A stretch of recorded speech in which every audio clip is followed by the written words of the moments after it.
Okay, page 24, top of the line. Yud bet amud bet. Rav Sheshet ki kara ki chizra ki zakiv ki chavira.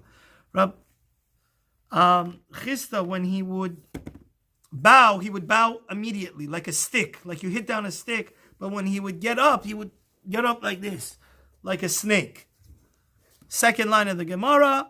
Amar Rav Chana Saba Mishmei Derav Kol Hashana Kula Adam Mitpalel Hakel HaKadosh Melech Ohev Sedacha U'Mishpat Chutz Me'aseret Yamim Sheben Rosh Hashanah V'Yom HaKippurim Shebelal HaMelech HaKadosh V'HaMelech HaMishpat. This is a simple halacha which everybody knows, that the 10 days, the 10 most holy and auspicious days of the year,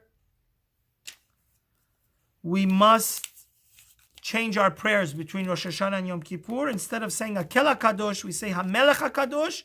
And instead of saying Melech Ohev Tzedakah Mishpat, we say HaMelech HaMishpat. If somebody makes a mistake during the 10 days between Rosh Hashanah and Yom Kippur, he has to repeat his tefillah. He has to go back. I mean, by HaMelech HaMishpat, as long as you didn't say Oseh Shalom, you go back to HaMelech HaMishpat, the bracha of Hashiva Shoftenu. Gemara says, Rabbi Lazar Amar Afilo Omer Hakel HaKadosh Yatza Shneimar V'ikviya Hashem Sevakot B'Mishpat V'Halakosh Nikdash B'Staka. Rabbi Lazar argues, he says, even if you didn't say HaMelech HaKadosh, in the Pasuk it says God was exalted in judgment, V'Hakel HaKadosh, in his righteousness. That's not the halacha. Ematai V'ikviya Hashem Sevakot B'Mishpat Hashem Mishumim. This pasuk is telling us, when is God judging us? The books of life and death are open. The 10 days are between Rosh Hashanah and Yom Kippurim. V'ka'amar ha'al-kadosh. So he argues that even the pasuk there is talking about the 10 days, and it's still calling God Hakel HaKadosh. So therefore, according to Rabbi Lazar, even if you didn't say HaMelech HaKadosh, you're Yotze. Gemara says, "My Havi Allah." What was the final conclusion? Amar Yosef. Hakel HaKadosh u'melech ohev tzedakah mishpat. So Rabbi Yosef says you don't have to change it. Rabba Amar HaMelech HaKadosh v'HaMelech HaMishpat v'hilchet HaKerabba. And Tosfot says that since Rabba was more later in the Talmudic times, and he was the one, halacha is kebatra. And therefore, Tosfot very correctly says, according to halacha, somebody that was saying the wrong thing, he didn't say HaMelech HaKadosh, he has to go back. And also the same thing, HaMelech HaMishpat. The Ben Ish Chai holds like the Ashkenazim that say Melech HaMishpat, since you're still saying the word Melech, even if you said Melech Ohev Tzedakah Mishpat, you're still Yotze. That's a machlokas Rav Avadia and the Ben Ish Chai. Tosfot says something else here, parenthetically, once we're on the sugya and we want to talk about practical halacha. Tosfot suggests that even if you forget to say Zochrenu L'chaim and all those other things we add, you also have to go back. But halacha is like Rabbeinu Chaim at the end of Tosfot that says, Katav, de'en machsinat oto, mikol otam devarim, de lo pasik b'sefer. Halachas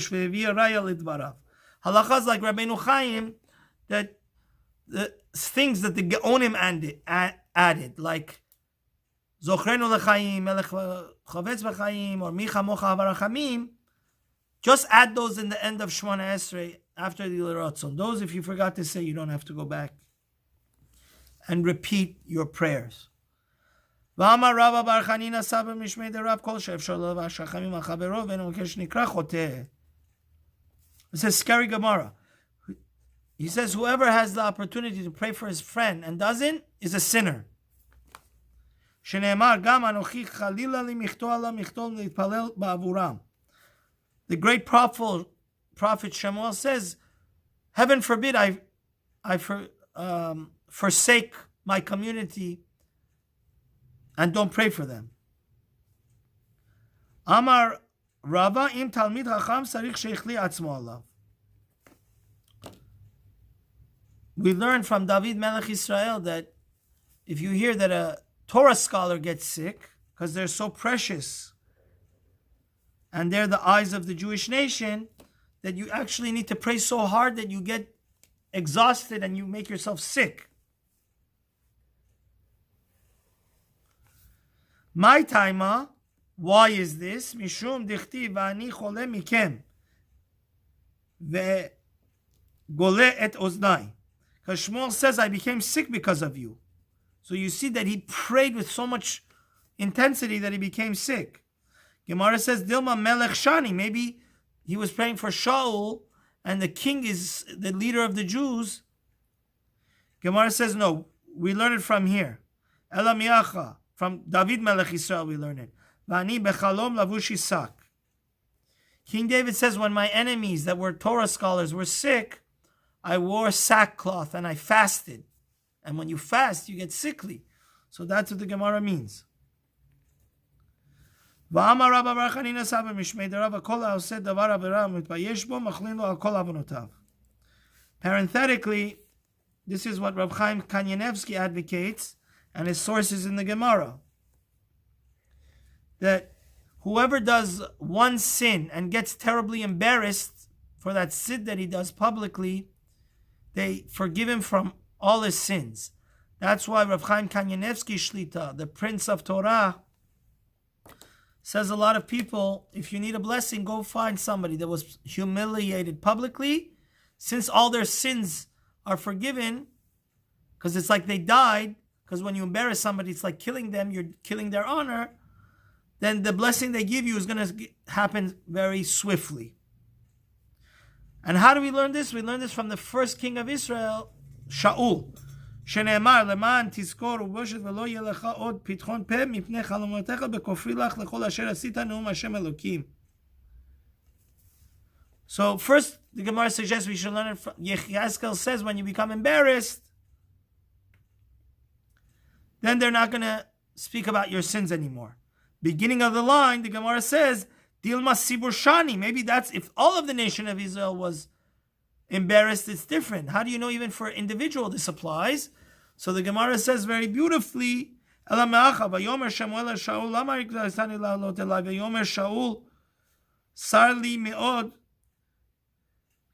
Shaul resurrected Shemuel, his Rebbe, his mentor, he resurrected his soul. Shemuel says, why you bring me back down to this, from heaven back to the physical world? And Shaul says, I needed your guidance. I'm in a lot of distress. The Palestinians are destroying the nation. And God doesn't give me prophecy anymore. He doesn't answer my prayer. Even through the prophets, he doesn't give me a signal whether I should proceed to fight or not. And now that's why I called you in my dream to tell me, I resurrected your soul to tell me what I should do. So why didn't he just go to the Kohen Gadol and do the Urim V'Tumim, the breastplate, and it would light up? Tell him, go war, don't go war. This is how you should wage your war. So wide lines.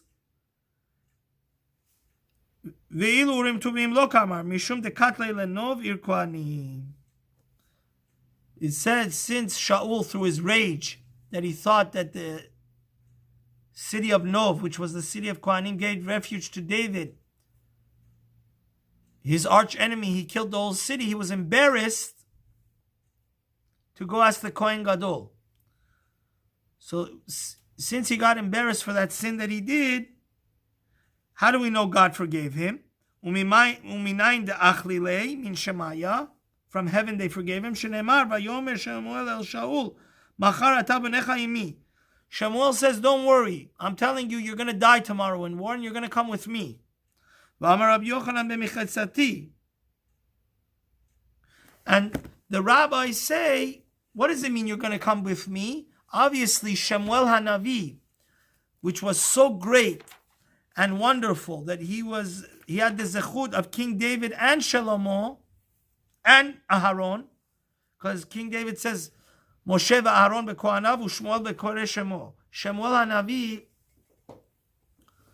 had the merit of both Moses and Aaron on one side of the scale. Shemuel would be equal to them. So he said, you're going to come, you and your children are going to come to upstairs where I am in heaven. In me, where I am means in my exalted place in heaven. And it says, V'rabanan amri mihacha v'hokatem b'givat Shaul b'chir Hashem. And we will be hang for them for the sake of Hashem in the Givat Shaul, the chosen of Hashem. So the Navi, the prophet, is calling Shaul not a sinner, but the chosen of God. And the Gemara says, Yatsa bat kol v'amra b'chir Hashem. Actually, a heavenly voice came out and said what?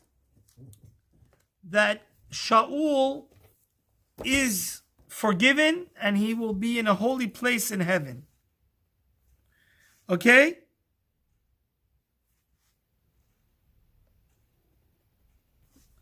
And it says, Amar Rabba Bar Zutra Amar Rav Yehuda Bar Zid Rav Bikshu Likva Parshat Balak Bekriyat Shema Mifnei Malo Kavua. They actually wanted to write the Parsha of Balak in the Shema. But the reason they didn't include it in the Shema is because Mishum Torach de Sibur. It's a very long, lengthy Parsha, and people have to go to work, and it's going to be an inconvenience to who? The congregation. Gemara says, my time, why did they not include it? Why did they originally want to include it?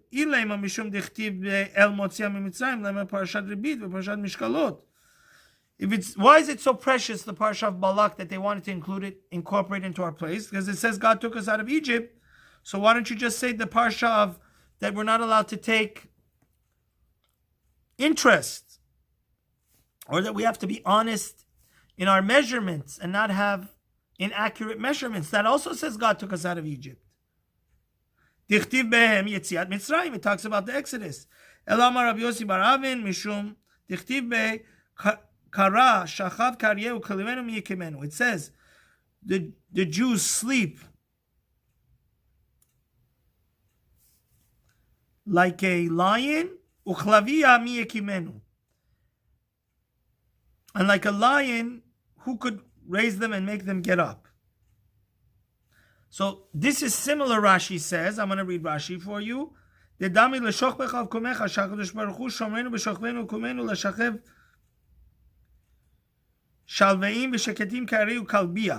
a young lion, just like a young lion can roar and has a lot of energy.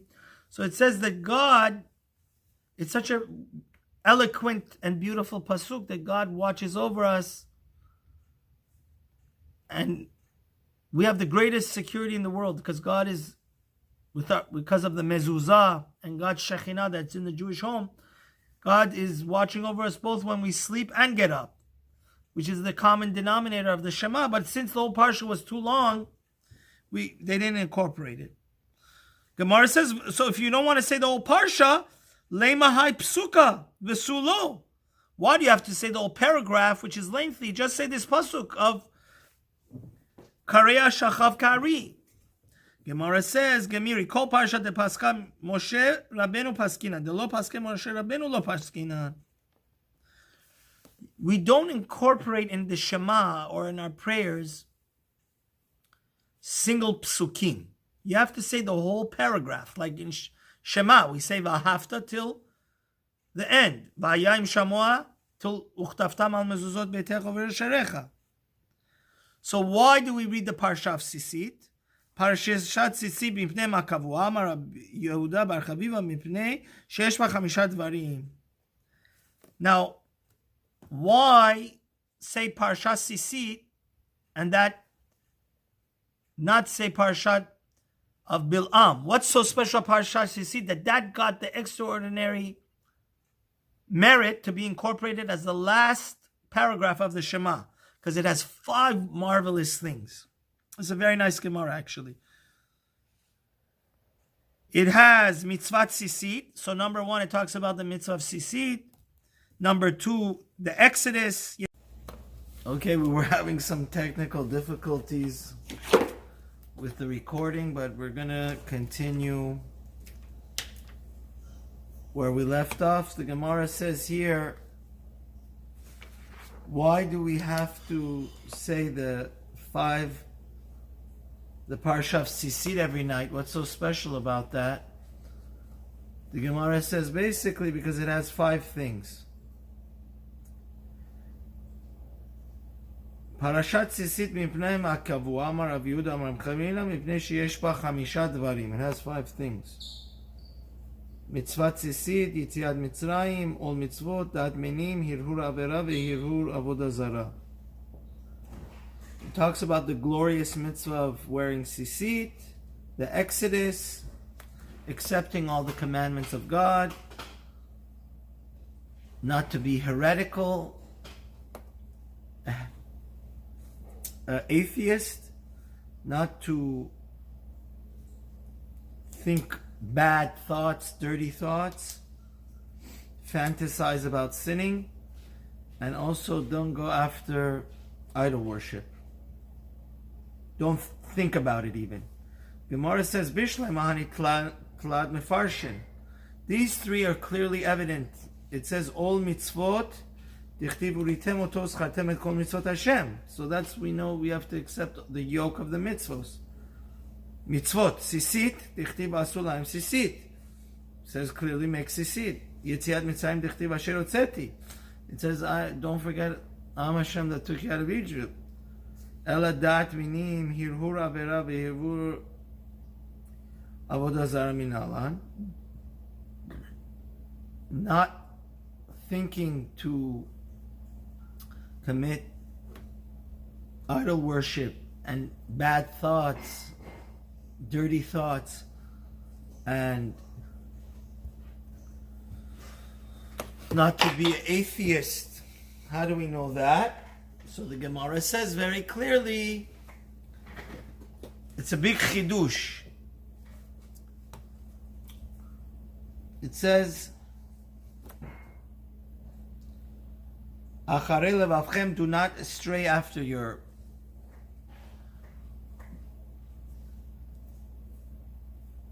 heart, zuminut.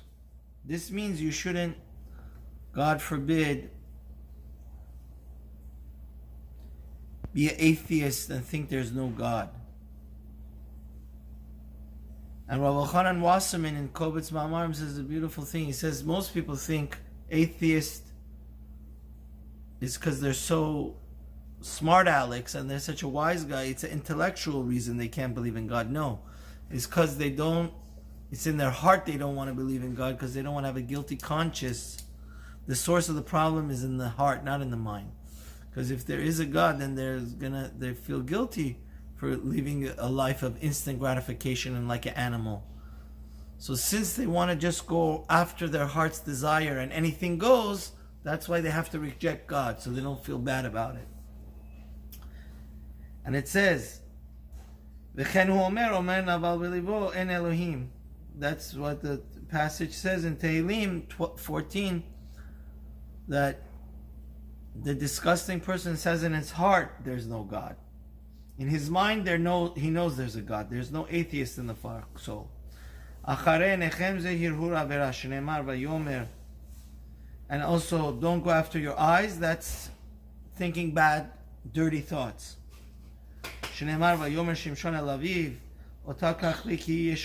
So, the beginning of sexual sin is when you can't control your eyes and you look at everything you want, and that's what was the downfall of our judge Shimshon.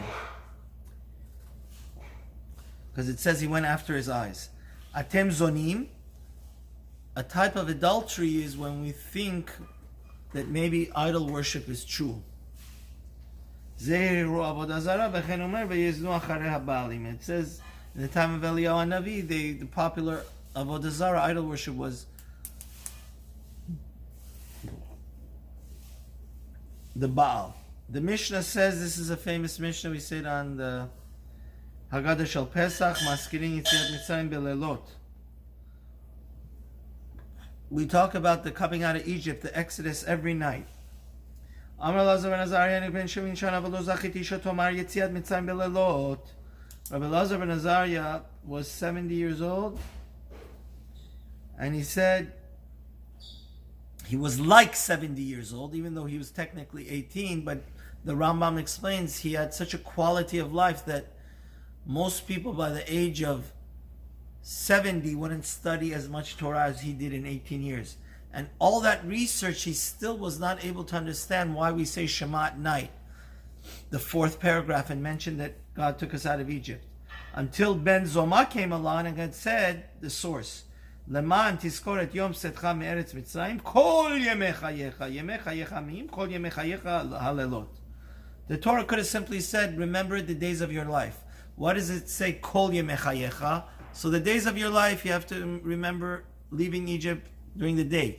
Kol comes to add that even every night, remember coming out of Egypt, the Exodus. Chachamim omrim yemecha olam hazeh kol lavi l'mat Mashiach. Chachamim say kol yemecha yecha is this world. Even when Mashiach comes, kol is coming to add that we still have to remember coming out of Egypt. Gemara says Tanya amar lem bon zon lechachamim v'chi maskini yetziat Mitzrayim leimot HaMashiach v'lo kvar ne'emar halo yamim ba'im ne'um Hashem v'lo yomar od Chai Hashem asher haleh b'nei Yisrael me'eretz Yisrael. Kim Chai Hashem asher haliv asher hevi et zera b'nei Yisrael me'arfa eretz tzefona v'chol ha'atzot asher hitichem sham. He says, how could you say we remember the coming of the Exodus, but when Mashiach comes, the Navi says black and white, we're going to thank God for gathering the Jews from the four corners of the world.